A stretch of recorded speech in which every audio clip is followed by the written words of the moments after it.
გამარჯობა, ეთერშია კურიერი 6 საათზე ახალ ამბობს კურიერის გუნდთან ერთად მე კესო ქაფიანიძე გაგაცნობთ. გორში მომხდარი ძალადობის ფაქტზე დაკავებული 6 პოლიციელის აღკვეთი ღონისძიება პატიმრობა შეეფარდა საქმეზე გორის რაიონულმა სასამართლო მიმსჯელმა მოსამართლემ 6 პოლიციელის თანამდებობიდან გადაყენების შუამდგომლობაც დააკმაყოფილა.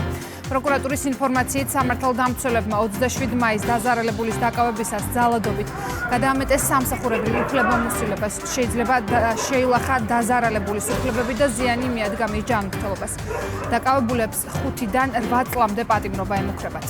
ნანა გოგატაძე მუშაობს თემაზე და ის შემოგვერთდება პირდაპირ ეთერში. ნანა, აღიარებენ თუ არა დაკავებულები დანაშაულს?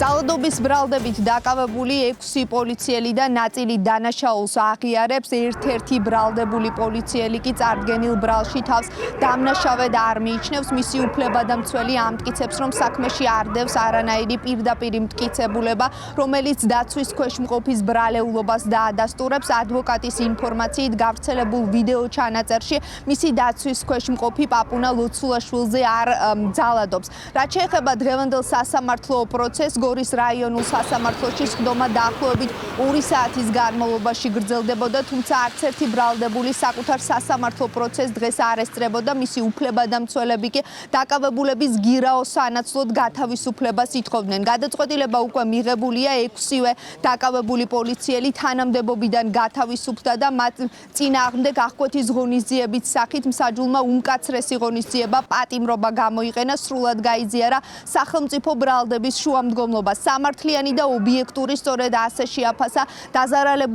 დაზარალებულების უფლებადამცველმა მსაჯულის მიერ მიღებული გადაწყვეტილება. ადვოკატი ამბობს, რომ პაპუნა ლოცულაშვილისა და ლაშა აბისონაშვილს დაზარალებული სტატუსი სწორედ სასამართლო პროცესის პარალელურად მიენიჭა, რაც მნიშვნელოვანი გარემოებაა. ჩემი დაცვის ყოფი არ აღიარებს. გამოძიების ეტაპზე მან მისცა ამგვარი ჩვენება, რომ ის ეკიპაჟთან ერთად სამსახურებრივ მოვალეობას ასრულებდა, გამოძახებული იქნა კრიმინალური პოლიციის მიერ დახმარების მიზნით სავარაუდო დამნაშავის დაკავების გამო. ის მივიდა შემთხვევის ადგილზე და ვიდეო მასალაშიც არის ის, რომ ის აწვდის ხელბორკილს. აუცილებელია დაინიშნოს ვიდეო ექსპერტიზა, სადაც უნდა დაესვას კითხვა კონკრეტულად რომელი პირი, რომელ წუთსა და წამზე რა მოქმედებას ახორციელებს და ასე შემდეგ. სხდომის პარალელურად მოხდა ჩემი დაცვის ქვეშ მყოფი პირების დაზარალებულად ცნობა, რაც არსებითად მნიშვნელოვანი იყო. აქედან გამომდინარე, სასამართლომ ვინაიდან სრულად და კანონიერ და ობიექტურად შეაფასა ის გარემოებები, მიღებული გადაწყვეტილებაც მთელი მათგანის მიმართ პატიმრობის გამოყენებასთან დაკავშირებით არის კანონიერი და სწორი. ჩვენ არ გვაქვს იდეა ფიქსიის, რომ ბრალდებულთა წრე გაიზარდოს ან შემცირდეს. ჩვენთვის არ აქვს მნიშვნელობა რაოდენობას.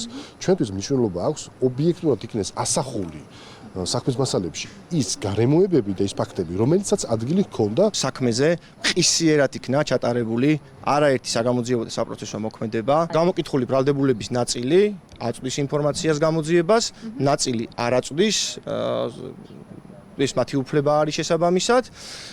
რაც შეეხება მათთან ერთად, ხოლო საკუთარ თავს ელაპარაკობენ კი ბატონო, რაც შეეხება მათთან ერთად მყოფ პირებს, ამ პირების ნაწილი გარკვეული არის ამ ეტაპისთვის, თუმცა ის რომ იქ ყოფმა სხვა პირებმა ჩაიდინეს თუ არა რაიმე დანაშაული, ეს არის გამოძიების დასადგენის საკითხი. ამ ვიდეო მასალაში მთლიანად არ არის ასახული ყველა ფაქტობრივი გარემოება, რაც მოხდა, ნაწილი ასახული არის, რაც გადაღებულია, ყველაფერი ამოღებულია.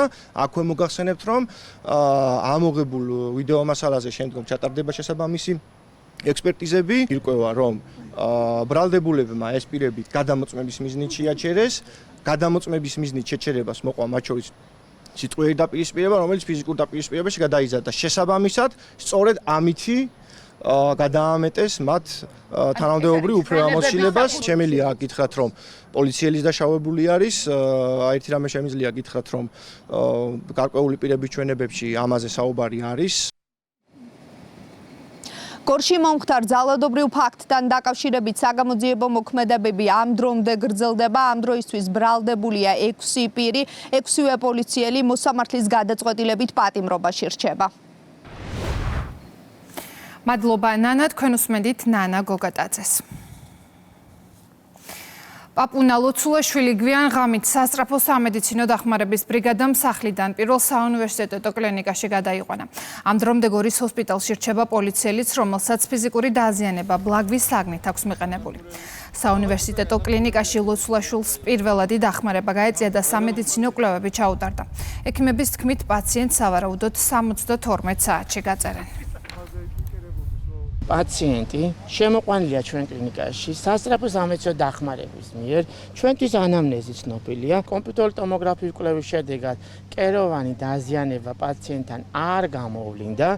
ამ ეტაპზე პაციენტის მდგომარეობა არის სტაბილური. ჩაუტარდა ყველა ბიოქიმიური კვლევა, ასევე ყველა დარგის სპეციალისტებთან კონსულტაცია, შემდგომი მონიტორინგისათვის, დინამიკაში დაკვირვებისათვის დააყოვდა პაციენტი ნევროლოგიურ განყოფილებაში. თუ კლინიკური მდგომარეობა როგორც არის, ისე გაგრძელდა. ჩივილი არ დაფიქსირდა ის კლინიკური გამოვლინება, რაც დამახასიათებელია, თქვათ, ამა თუ იმ მდგომარეობისათვის, პაციენტი 72 საათში გაეწერება ბინაზე. გორში მომხდარ ძალადობას აფასებენ პოლიტიკოსები. ლელო და ნაციონალური მოძრაობა სისტემურ დანაშაულზე საუბრობს. მართულ გუნდში კი ოპონენტებს წარსულს ახსენებენ და ამბობენ, რომ ფაქტს უკვე მოყვა მყისიერი რეაგირება.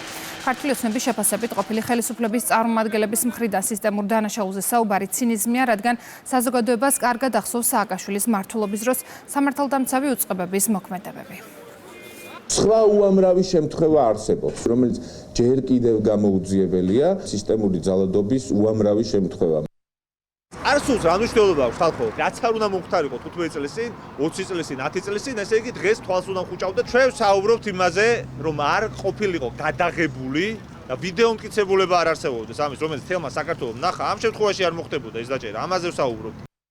წამებლური სისტემის სისტემატიური და სისტემური წამების რეჟიმის შემქმნელები, რომელიც დადასტურებულია სტრასბურგის სასამართლოს გადაწყვეტილებებით.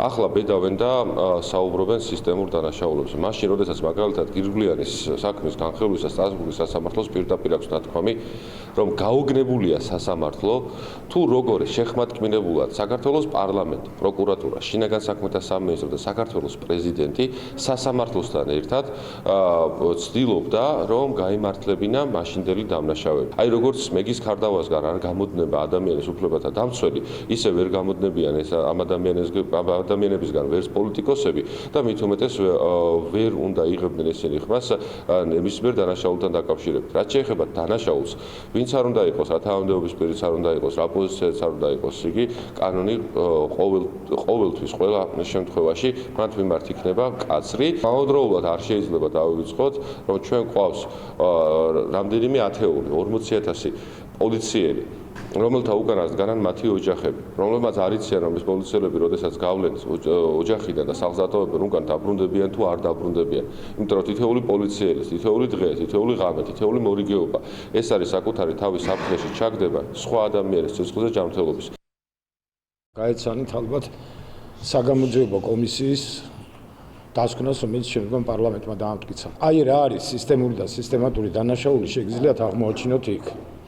როდესაც არა მხოლოდ ძალადობრივი ფაქტებთან ჰქონდა საქმე, შემდგომში გამოძიების დროს ფაქტების გაყალბებასთან ჰქონდა საქმე. იქ არის უამრავი მასალა, რომელიც სასამართლოს გადაწყვეტილებებით არის დადასტურებული და მათ შორის საერთაშორისო სასამართლოს გადაწყვეტილებებით ნაციონალურმა მოძრაობამ კიდევ თუ თვითონ არ ახსოვს, ან თუ ახალი თაობის ხალხია იქ მისული, მე ურჩევ 460 გვერდია, ხო თვორცდები. ეს 460 გვერდი გადაიკითხოს და კარგად მიხვდებიან რა არის სისტემური და სისტემატური დანაშაული. ყველამ ძალიან კარგად უნდა იცოდეს, ჩვენ არავის არ მივცემთ საშუალებას, რომ სამართალდამცავ ორგანოებს ესე იგი ყალბი რაღაცები დააბრალოს, ან ჩირქი მოსწყოს, მათი დამცველები ვიქნებით ყველა კანონიერ ქმედებაში. მაგრამ არავინ მათ ხელს არ დააფარებს, თუ ხელი წაუწდება დანაშაულზე, მით უმეტეს ძალადობრივ დანაშაულზე. გიგა ავალიანის საქმიდან ცალკე გამოყოფილ ეპიზოდზე ძალადობით ჯგუფურ მოქმედებაში მონაწილეობის ფაქტებზე კიდევ ორი პირი დააკავეს. ირაკლი სულაბერიძეს და დემეტრე კასრაძე სასამართლო მორთვიანი წინასწარი პატიმრობა შეუფარდა. გამოძიების მიხედვით ალექსანდრე გაბაშულმა, გიორგი რიკაძემ, დემეტრე ჩიქოვანმა და სხვა პირებმა მათთვის მიუღებელ პირთა გამოვლენის და დასჯის მიზნით ჯგუფური მოქმედება დააორგანიზეს. ისინი შერჩეულ მსხვერპლებს გოგონების სახელით წერდნენ და შეხვედრაზე ითანხმებდნენ. შემდეგ კი ჯგუფურად ძალადობდნენ. ამსახველ კადრებს კი მიზნობრივ ჯგუფებში ავრცელებდნენ. თბილისის საქალაქო სასამართლომ განიხილა აღკვეთი ღონისძიების შეფარდების საკითხი დემეტრე კასრაძისა და ირაკლი სულაბერიძის მიმართ დააკმაყოფილა ჩვენი მოთხოვნა და ორივე მათგანს შეუფარდა პატიმრობა. რაც შეეხება მტკიცებულებებს, წარმოდგენილია ვიდეოკამერის ჩანაწერები, ამის გარდა წარმოდგენილია მოწმეთა ჩვენებები და შესაბამისად აღნიშნულ მტკიცებულებათა ერთობლიობა ქმნის იმ სტანდარტს, რომ აღნიშნული პირები საბოლოოდ ცნობილი იქნებიან დამნაშავედ ბრალწარგენის ქმედებაში. ერთ-ერთი ბრალდებული საუბარია დემეტრე კასრაძეზე, ფიგურირებს გიგა ავალიანის საქმეში, ვინაიდან ის იყო ალექსანდრე გაბაშვილის მეგობარი, რომელსაც ალექსანდრე გაბაშვილი უყვებოდა მოხართან დაკავშირებით, სავარაუდოდ მან აჩვენა კიდეც გიგა ავალიანზე თავდასხმის ვიდეო და ამას მოყვა დემეტრე კასრაძის მხრიდან უცენზურო შეურაცხმყოფელი შეფასება გიგა ავალიანის მისამართით. ოპოზიციურ ალიანსში დაპირისპირება გრძელდება. მიხეილ სააკაშვილის სოციალურ ქსელში წერს, რომ საქართველოს ემსახურებს უკეთეს სრულიად უკბილო და არაადეკვატური ლოზუნგია. მანამდე სოციალურ ქსელშივე სააკაშვილი და მისი პარტია თამარ ჩერგოლეიშვილმა მწვავედ გააკრიტიკა. გვარამიას პარტიის პოლიტსაბჭოს წევრმა კი პატიმარ პრეზიდენტს მოხრებელი გზირი უწოდა. დიმიტრი ბიძინაშვილის ეს განცხადება სააკაშვილის ბრალდებას მოყვა, რომელმაც ნიკა მელია მისი მხარდამჭერი აქციის მიზანმიმართულ დაშლაში დაადანაშაულა. საქართველოს იმსახურებს უკეთეს, სრულად უკბილო და არაადეკვატური ლოზუნგია. ის ნიშნავს, რომ პრინციპში ყველაფერი ასე თუ ისე წესრიგშია, მაგრამ უკეთესიც შეიძლება. ნუ თუ მთლად დავბრმავდით, თუ რა ხდება. ჩემთვის მიუღებელია დავარცხნილი ფსევდო-დემოკრატიული რიტორიკა. შემოდგომაზე შევიკრიბებით უფრო მეტი, ძალიან მავნე გეგმაა, ვინც შემსავით ფიქრობს გავერთიანდეთ და ვიმოქმედოთ. ახალზე აქვს ახლა ჩაჭერილი, მაგრამ რა ახალი შუაზე გაიხა ლანცხვით, რომ 26 მაისი არ შემდგარიყო და მერე ლუზერები ეძახებინა. მის პარტიაშიც შერყეულია მისი შესაძლებლობების რწმენა. 20 კაცი ხოყავს, თითოს ამისი 7 ხატი რო უჭირავს, ვითომ მიშაზეა აქცია ილუზიის შესაქმნელად. მარშს გადაასწრეს და სტრატეგიულად განვლაგდნენ პარლამენტის კიბეებთან, რომ სპიკერებისთვის თავზე ჩამოეფხატათ და შეეტენათ კადრში ბელადი. აქციამდეც არაკლებდნენ ერთმანეთს, მანამდეც მიმდინარეობდა აღნიშნული დაპირისპირება, აყენებდნენ შეურაცხყოფას ერთმანეთს. ეს წარმოუდგენელია აღნიშნული ერთობა, შეუძლებელია უბრალოდ, იმიტომ ჩვენ მანამდეც გვაქვს ნახე არაერთი პლატფორმა, ცდილობა იმისა, რომ თითქოს რაღაც ერთიანდებოდნენ, ხან ფანჩატური იყო, ხან კიდე რაღაც გაურკვეველი შეკრება. რთულია, იმიტომ რომ როდესაც შენ იღებ გარედან დავალებებს და რასაც გეუბნებიან იმას აკეთებ და მიდიხარ შენინების წინააღმდეგ, რა თქმა უნდა, შეუძლებელია რაიმე ერთობაზე საუბარი. ეკონომიკური ზრდის წინასწარი შეფასება გამოქვეყნა საქსატმა. 2026 წლის აპრილში წინა წლის შესაბამის პერიოდთან შედარებით რეალური მთლიანი შიდა პროდუქტის ზრდა 6.2% შეადგინა. სტატისტიკის ეროვნული სამსახურის ცნობით 2026 წლის პირველი 4 თვის საშუალო მაჩვენებელი 8.3%-ით განისაზღვრა. ეკონომიკური ზრდა არის საკმაოდ დივერსიფიცირებული. ეკონომიკური ზრდის ხელშემწყობია საგარეო ვაჭრობის კუთხით დაფიქსირებული ტენდენციები, როგორც მოგეხსენებათ, ექსპორტის რეკორდული მაჩვენებელი ფიქსირდება, ასევე დაახლოებით 75% არის გაზრდილი ადგილობრივი ექსპორტის მაჩვენებელი. რა თქმა უნდა, ყოველივე ზემოაღნიშნული ხელს უწყობს აღნიშნული ტენდენციების დაფიქსირებას. ზოგადად, საქართველოს მთავრობა აგრძელებს მუშაობას იმის, რომ შევინარჩუნოთ მაღალი ეკონომიკური ზრდის ტენდენცია, რაც სამუშაო ადგილების შექმნის ბუნებრივი გზა არის. საქართველოს გააჩნია კონკურენტული უპირატესობა სხვა რეგიონის ქვეყნებთან შედარებით, მათ შორის საქართველოს აქვს თავისუფალი ვაჭრობის შეთანხმებები როგორც ევროკავშირთან, ასევე ჩინეთთან და ზოგადად საქართველოს მიმზიდველია როგორც საერთაშორისო, ასევე ადგილობრივი ინვესტორებისთვის. 4 თვის ეკონომიკურმა ზრდამ 8%-ს გადააჭარბა, რაც შესანიშნავი მაჩვენებელი არა მხოლოდ რეგიონისათვის, არამედ გლობალური თვალსაზრისითაც. მნიშვნელოვანია, რომ ეს მოხდება ყველაფერი ექსპორტის რეკორდული ზრდის და სიღარიბის მინიმუმამდე შემცირების ფონზე. საქართველოს აგრძელებს ძლიერ ეკონომიკურ ზრდას და ველოდებით ძლიერ შედეგებს წლის ბოლოსათვის. დედაქალაქის ბიუჯეტი 45 მილიონი ლარით გაიზარდა. პროექტის საკრებულოს ხდომაზე დაამტკიცეს. 2026 წლის თბილისის ბიუჯეტი 2 მილიარდ 636 მილიონ ლარს შეადგენს. სახელმწიფო ბიუჯეტიდან 35 მილიონი ლარი გამოიყო თბილისის საჯარო სკოლების ნაწილობრივი რეაბილიტაციისთვის. გაიზარდა რამდენიმე რაიონში ინფრასტრუქტურული და სოციალური პროექტების დაფინანსება. საკრებულომ ასევე მხარი დაუჭირა კულტურული მემკვიდრეობის ზონაში ავარიული შენობების რეაბილიტაციისა და ჩანაცვლების ღონისძიებებს. საკრებულო მიმჯელა და მიიღო გადაწყვეტილება იმასთან დაკავშირებით, რომ გაიზარდოს კიდევ ერთხელ დედაქალაქის ბიუჯეტი 46 მილიონი ლარით, საიდანაც 35 მილიონი ლარი ზუსტად მოხმარდება დედაქალაქში არსებული სკოლების მცირე რეაბილიტაციას და მათ მხარდაჭერას. ხონდა დაპირება დედაქალაქის მეზს და ჩვენ რომ ფილტვის კიბოს სკრინინგთან დაკავშირებით განხორციელდა უფასო პროგრამა, რაც დაწყებულია უკვე და დღეს ამას დაემატა ასევე ის ადამიანთა ჯგუფი, რომლებიც არიან იძულებით გადაადგილებული დევნილი მოსახლეობა. ჯანდაცვის მინისტრის განცხადებით ქვეყანა ელოდება პასუხებს ძიუშენის სამკურნალო მედიკამენტებთან დაკავშირებით არსებულ ყველა კითხვაზე. მისი თქმით მიმდინარეობს სამუშაო პროცესი, გადაწყვეტილებები კი ევროპული სახელმწიფოების პრაქტიკის გათვალისწინებით იქნება მიღებული. მიხეილ სარჯოლაძეს განცხადებით ძიუშენის კუნთოვანი დისტროფიის მკურნალობისა და ახალი მედიკამენტების შემოტანის საკითხებს ყველა დიდი პასუხისმგებლობით უნდა მოეკიდოს. მისივე თქმით, სამუშაო პროცესი აუცილებლად უნდა წარიმართოს მშობლების, პაციენტებისა და დაინტერესებული მხარის ჩართულობით. მინისტრმა კიდევ ერთხელ აღნიშნა, რომ ძიუშენის სინდრომის მქონე პაციენტებისთვის გაფართოვდა სახელმწიფო სერვისები. ეს მუშაობა არ არის ისეთი, რომელიც წინასწარ პროგნოზირებადი შეიძლება იყოს, ეს ერთ კვირაში დამთავრდება თუ ერთ თვეში. გუშინ მოვისმინე მაგალითად, რომ თითქოს ევროპის ყველა სახელმწიფოში ის მედიკამენტები კონკრეტულად ითქვა მაგალითად ვამოროლონზე და ჯივინოსტატზე, თითქოს ის ყველა სახელმწიფოში გამოიყენება. ეს სრული პასუხისმგებლობით მინდა ვთქვა, სრული პასუხისმგებლობით მინდა ვთქვა, რომ ეს ნამდვილად ასე არ გახლავთ. ევროპის სახელმწიფოთა უდიდესი უმრავლესობა ძალიან დაკვირვებით, ძალიან ფრთხილად აკვირდება პროცესების განვითარებას. ისინი ათვალიერებენ, რა შესაძლებლობები აქვს ამ წამალს, რამდენად არსებობს უსაფრთხოების გარანტიები. ამის მიხედვით აპირებენ გადაწყვეტილებების მიღებას, ამ წუთას ისინი გადაწყვეტილებას ვერ ღებულობენ. ისე როგორც ეს ხდება საქართველოში. მუდმივად თვალყურს ვადევნებთ სიახლეებს ამ მიმართულებით და არის მაგალითად სიახლეები დაკავშირებულია ბრიტანეთის გამოცდილებასთან. მოგეხსენებათ, რომ ბრიტანეთი აპირებს ნაბიჯების გადადგმას ერთ-ერთი მედიკამენტის მიმართულებით. საინტერესოა ვაკვირდებით, გუშინაც გამოქვეყნდა გარკვეული ინფორმაცია მედიკამენტის ირგვლივ, ამასაც ბუნებრივია ვეცნობით.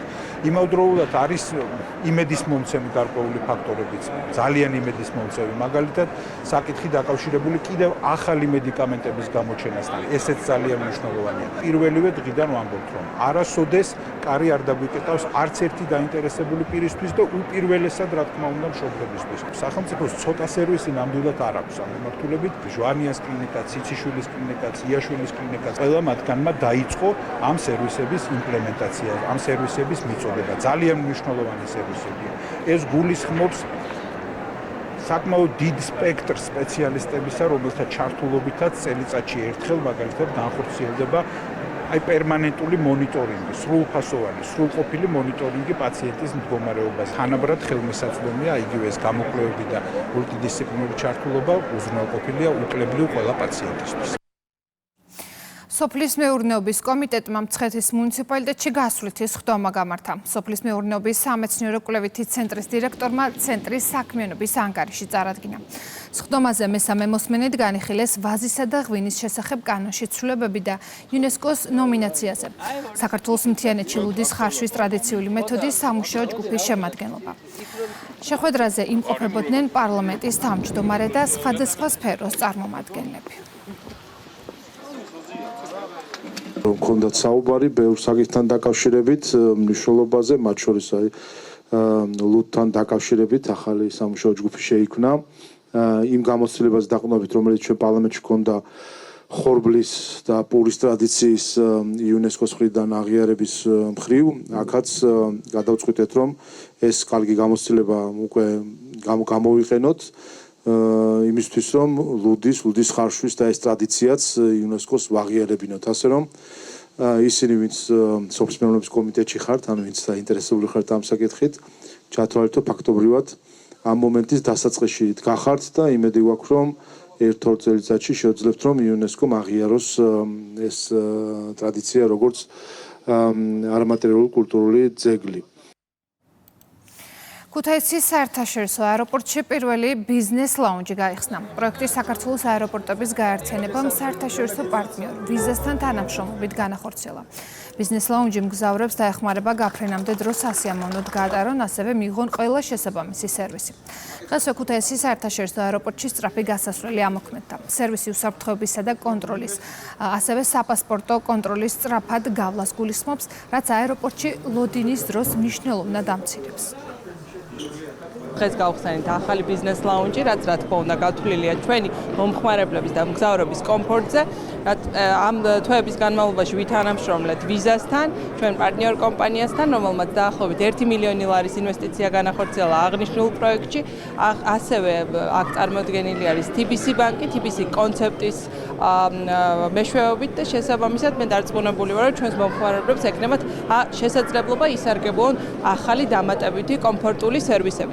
ჩვენ ქუთაისის საერთაშორისო აეროპორტში გავხსენით fast track-ის სწრაფი გასასვლელი, რაც ნიშნავს, რომ გაზრდილი გზავრთნაკადის ფონზე ჩვენ შესაძლებლობა გვექნება ვიზა სტატუსის მქონე ბარათის გზავრებს და სხვა კომერციული ბარათების მქონე გზავრებს პირდაპირ დაუბრკოლებლად თვითმომსახურებით გავიდნენ გვერდი აარიდონ, თავი აარიდონ დიდ რიგებს. აქედან გამომდინარე, ჩვენ კიდევ დამატებით ერთი სერვისი შევთავაზეთ ჩვენს მგზავრებს. დღეს გაიხსნა ქუთაისში ბიზნეს ლაუნჯი, რაც იმას ნიშნავს, რომ ქუთაისის აეროპორტი არა მხოლოდ დაბალბიუჯეტიან ავიაკომპანიის მომხმარებლებს მოემსახურება, არამედ მაღალხარჯობუნარიან და კომფორტის მოყვარულ მგზავრებზე იქნება გათვლილი.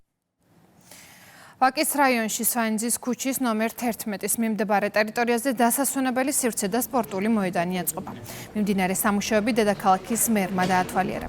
კომბინირებული სივრცე და სპორტული მოედანი 2000 კვადრატული მეტრის ფართობზე განთავსდება. პროექტის ღირებულება დაახლოებით 450.000 ლარია.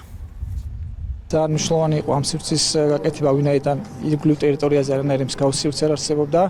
დაახლოებით 2000 კვადრატზე მოეწყობა სკვერი და სპორტული მოედანი, სადაც გათვალისწინებული იქნება საბავშვო სივრცეები, სატრანჟორო სივრცეები, ასევე ახალი სანათები მოეწყობა, სარწყავი სისტემა, ტერიტორია მთლიანად გამწვანებული იქნება. ეს არის სივრცე, რომელიც მუნიციპალიტეტმა ასე ვთქვათ, ადგილმონაცვლეობა მოახდინა და დღეს არის მუნიციპალიტეტის საკუთრებაში.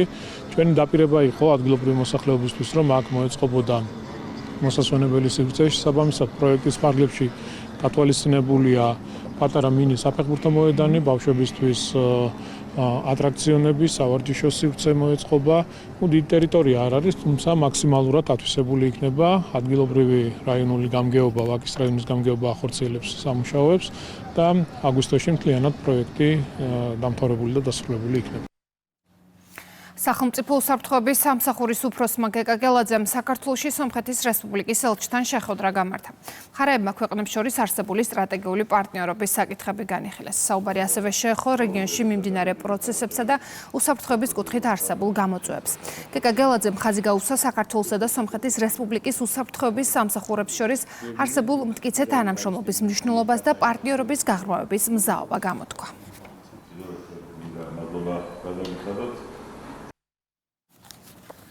საქართველოს გენერალურმა პროკურორმა პროკურატურის თანამშრომელთა პროფესიულ დღესთან დაკავშირებით წარმატებული თანამშრომლები დააჯილდოვა. სამსახურებრივი მოვალეობის სანიმუშოდ შესრულებისთვის მადლობა გამოიცხადა პროკურატურის 65 თანამშრომელს. სახელმწიფო სპეციალური წოდება ვადამდე მიენიჭა 7 თანამშრომელს. პროკურატურის თანამშრომელთა პროფესიული დღე საქართველოში 1999 წლის 30 მაისიდან აღინიშნება. გულთადად გილოცავთ პროფესიულ დღეს, რომელიც განსაკუთრებულ მნიშვნელობას ატარებს იმ ადამიანებისთვის, ვინც საკუთარ საქმეს ემსახურება პასუხისმგებლობით, ღირსებით და სამართლიანობის რწმენით. თავად შემიძლია ვთქვა, რომ პროკურატურის თანამშრომლების საქმიანობა მხოლოდ პროფესია არ არის. ეს არის ნდობა და ერთობა, ცხოვრების წესი და ამავდროულად დიდი პასუხისმგებლობა, რომელიც სახელმწიფოსა და საზოგადოების წინაშე თითოეულ ჩვენგანს აკისრია. თქვენ ყოველდღიურად და უშიშრად იცავთ კანონის უზენაესობას, ადამიანის უფლებებს, საზოგადოებრივ უსაფრთხოებასა და სახელმწიფოს ინტერესებს. სწორედ თქვენი პრინციპულობა, მიუკერძოებლობა, პასუხისმგებლობა და პროფესიონალიზმი ქმნის სამართლებრივი სახელმწიფოს მყარ საფუძველს და გამოგარჩევთ როგორც ძლიერ პროფესიულ გუნდს. პირველ რიგში მადლობას გადავუხდი საქართველოს გენერალურ პროკურატურას, ვინაიდან ყოველთვის ცდილობს რომ წაახალისოს თითოეული თანამშრომელი, პროკურორი, რომელიც დატვირთული რეჟიმში პირობებში უძღვება ურთულეს საქმეებს. მადლობა თითოეულ ჩემს კოლეგას, რომლებიც ესე თავდაუზოგავად მუშაობენ და მადლობა ასევე ამ სამსახურს, ვინაიდან ჩვენ მოგცა საშუალება პროკურატურამ განვითარების და ჩვენი როლის შეტანის მათ შორის სამართალწარმოების პროცესში. პროკურატურის თანამშრომლის ყოველდღიური საქმიანობა დაკავშირებულია ღირსების, შეუპოვრობის, პასუხისმგებლობის გრძნობასთან. ისინი იბრძვიან ყოველდღიურად სამართლიანობისთვის და საზოგადოების უფლებების დასაცავად. პროკურატურის თითოეულ თანამშრომელს ვუსურვებ წარმატებას მათ ღირსეულ საქმიანობაში. შავი ზღვის დაცვის კონვენციური სამმართველოსა და სასაზღვრო პოლიციის თანამშრომლებმა შავი ზღვის დაბინძურების ფაქტი გამოავლინეს. უწყების ცნობით ლიბერიის დროშის ქვეშ მცურავმა გემმა ზღვა სამეურნეო წყლებით დააბინძურა. აღნიშნული ფაქტი ფოთის სასამართლომ სამართალდარღვევად ცნო და გემი 100,000 ლარით დააჯარიმა. გარემოსდაცვითი ზედამხედველობის დეპარტამენტის შავი ზღვის დაცვის კონვენციური სამმართველო ყოველდღიურად ახორციელებს ზღვაზე მცურავი საშუალებების შემოძნებას. მიმდინარე წელს დაიწერა 11 სამართალდარღვევის ოქმი, აქედან 7 არის ზღვის დაბინძურების ფაქტი და აღსანიშნავია, რომ ფაქტიურად ნოლამდეა დაყვანილი ნავთობპროდუქტების ზღვის დაბინძურება. პეტრას ციხეზე საპატიო ქობულეთელის დაჯილდოების საზეიმო ცერემონია გაიმართა. ღონისძიებას აჭარის მთავრობის თავმჯდომარე დაესწრო. წელს საპატიო ქობულეთელის ტიტული მუნიციპალიტეტის 5 გამორჩეულ მოქალაქეს გადაეცა. ქობულეთლობა არის ჯილდო და დღეს ვიხარია რომ სამი თაობა ქობულეთლები ერთად შეიკრიბნენ და დღეს მოგვეცა შესაძლებლობა გამორჩეულად განსაკუთრებული სიყვარულით და პატივისცემით აგვეღნიშნა მათი ღვაწლი, მათი ჩართულობა, ის ბევრი სიკეთე, რაც მათ გააკეთეს ქობულეთისათვის.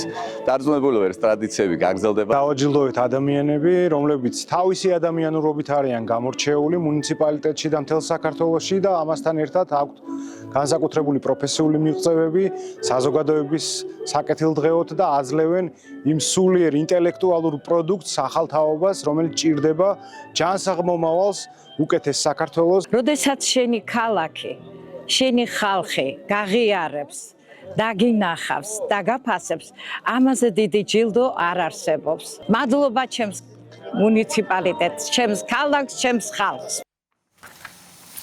რუმინეთის თავდაცვის სამინისტრომ ოფიციალურად დაადასტურა, რომ ქვეყნის ტერიტორიაზე ჩამოვარდნილი უპილოტო საფრენი აპარატი რუსული დრონია. რუმინეთის ხელისუფლება საკუთარი საჰაერო სივრცის უხეშ დარღვევაზე და რუსეთის მხრიდან სერიოზულ და უპასუხისმგებლო ესკალაციაზე საუბრობს. ოფიციალური ინფორმაციით ინციდენტის შესახებ დაუყოვნებლივ ეცნობა საერთაშორისო პარტნიორებს. ღამით მომხდარი ინციდენტის შედეგად 2 ადამიანი დაშავდა. დრონის საცხოვრებელ კორპუსს შეეჯახა. უსაფრთხოების ზომებიდან გამომდინარე შენობიდან განხორციელდა და 70 მოქალაქის ევაკუაცია.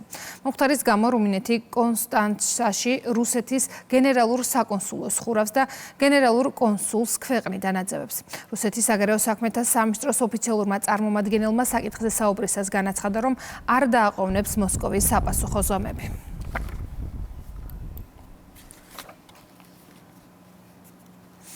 თითქმის 6 თვიანი გამოძიების შემდეგ ბრიტანეთის სასამართლომ 18 წლის ჰენრი ნოვაკის სასტიკ კვლელობაში ბრალდებული დამნაშავე ეცნო.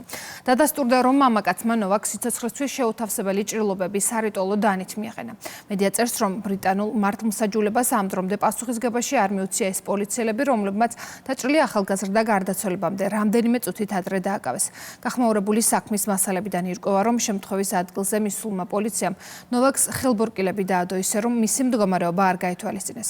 სამართალდამცველები ამგვარი ქმედების მიზეზად მკვლელის ცრუ ჩვენებას ასახელებენ, რომელიც ამტკიცებდა, რომ თავად იყო ნოვაკის მხრიდან რასისტული შეურაცხყოფის მსხვერპლი.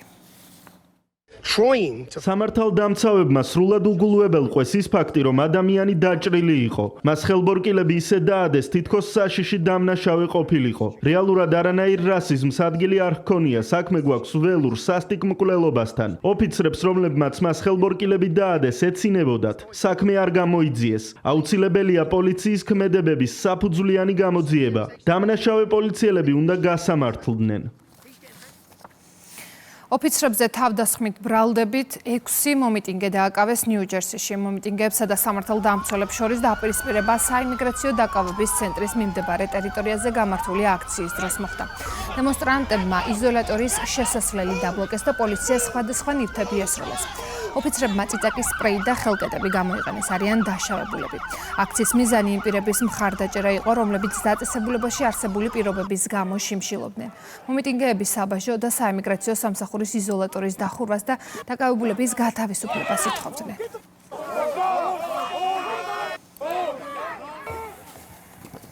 ჯორჯა მელონის მთავრობამ საარჩევნო სისტემის რეფორმის პროექტი წარადგინა, რომელიც მმართველ კოალიციას მომავალ არჩევნებზე სტაბილური უმრავლესობის მოპოვებას გაუადვილებს. ინფორმაციას ბლუმბერგი ავრცელებს.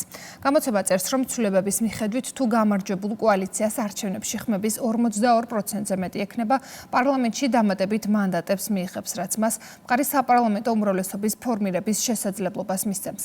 კანონპროექტი ასევე ითვალისწინებს, რომ პარტიებმა და კოალიციებმა საარჩევნო სიების წარდგენის დროს პრემიერ-მინისტრობის კანდიდატიც ოფიციალურად დაასახელონ, რაც მთავრობის მეთაურის პოზიციას კიდევ უფრო გააძლიერებს. ახლა კანონპროექტი პარლამენტის ორივე პალატამ უნდა დაამტკიცოს. კურიერი ეთერში ბრუნდება, განვაგრძობთ გამოშვებას. თბილისში საქართველოს სტომატოლოგიური საზოგადოების სტომატოლოგიური ინოვაციების სამდღიანი ფორუმი მიმდინარეობს. იმართება სამეცნიერო კონფერენციები, ტრენინგები და თანამედროვე სტომატოლოგიური ტექნოლოგიების პრეზენტაციები. ღონისძიებას ჯანდაცვის მინისტრი მიხეილ სარჯულაძეც დაესწრო. განსაკუთრებულად დასაფასებელია ასეთი აქტიურობა მეცნიერების და პრაქტიკული მედიცინის სინთეზთან დაკავშირებული მიზანი სწრაფვა თვითონ მედიკოსებისა, მეცნიერებისა, რომ რაც შეიძლება მეტად კომპლექსური გახდეს მიდგომები, რაც შეიძლება მეტად ორიენტირებული იყოს პაციენტის საუკეთესო ინტერესების დაკმაყოფილებაზე და ვფიქრობ, რომ ასეთი ინიციატივები ნამდვილად ძალიან მნიშვნელოვანია, რომ საქართველოში მრავლად ხორციელდებოდეს. ეს ღონისძიება აერთიანებს სამეცნიერო კონფერენციებს, მასტერკლასებს, ტრეინინგებს, ინოვაციურ გამოფენას, რაც ძალზედ სასარგებლო არის როგორც ჩვენი კოლეგებისთვის, ასევე დიპლომამდელი და დიპლომის შემდგომი განათლების სტუდენტებისთვის. დღევანდელ ღონისძიებაზე წარმოდგენილია ძალიან მასშტაბულად სტომატოლოგიური მასალები, აღჭურვილობა, ულტრათანამედროვე აღჭურვილობა, რომელსაც იყენებს საქართველოს სტომატოლოგთა დიდი საზოგადოება. ასევე ძალიან დატვირთული იქნება დღევანდელი ღონისძიება სხვადასხვა ლექციებით, მასტერკლასებით და ვორქშოპებით. აფხაზეთის მთავრობის წევრები დევნილი მეწარმის მარიამ კარბაიას გამოფენას დაესწრნენ. გამოფენაზე წარმოდგენილი პროდუქცია 3D პრინტერისა და გრავირების დანადგარების საშუალებით შეიქმნა, რომელიც მეწარმემ საგრანტო პროგრამის ფარგლებში მიღებული ფინანსური მხარდაჭერით შეიძინა. სასიხარულოა, რომ ჩვენი გრანტით მან თავისი წარმოება განავითარა, დახვეწა, ახალი შესაძლებლობებით უკვე შეავსო თავისი, ასე ვთქვათ, ხელნაკეთი ნიმუშები და დღეს უკვე თვალსაჩინოდ ხედავთ ჩვენი აი ამ დახმარების და თანადგომის შედეგებს. აფხაზეთის ფინანსთა და ეკონომიკის სამინისტრო საგრანტო პროგრამის დახმარებით შევიძინე დანადგარები, რომლის დახმარებითაც დღევანდელი კოლექცია მთლიანად შეიკრა და შევძელი ჩვენი მომხმარებლებისთვის და ახალი მომხმარებლებისთვისაც ასევე შეგვეთავაზებინა უფრო მრავალფეროვანი, უფრო ხარისხიანი და კარგი პროდუქცია. კურიერი 6-ზე დასრულებულია, მე დღეს ამით გამშვიდობებით, ახლა კი ეთერს უთმობ სპორტს და ლაშა დვალიშვილს, რომელიც ბუდაპეშტიდან შემოგვერთდება. თქვენ კი შეგახსენებთ, რომ მეტი ინფორმაციისთვის ეწვიეთ ჩვენს ვებგვერდს რუსთავი 2.jn და ასკანერეთ QR კოდი და შემოგვერთით რუსთავი 2-ის Facebook გვერდზე. ნახვამდის.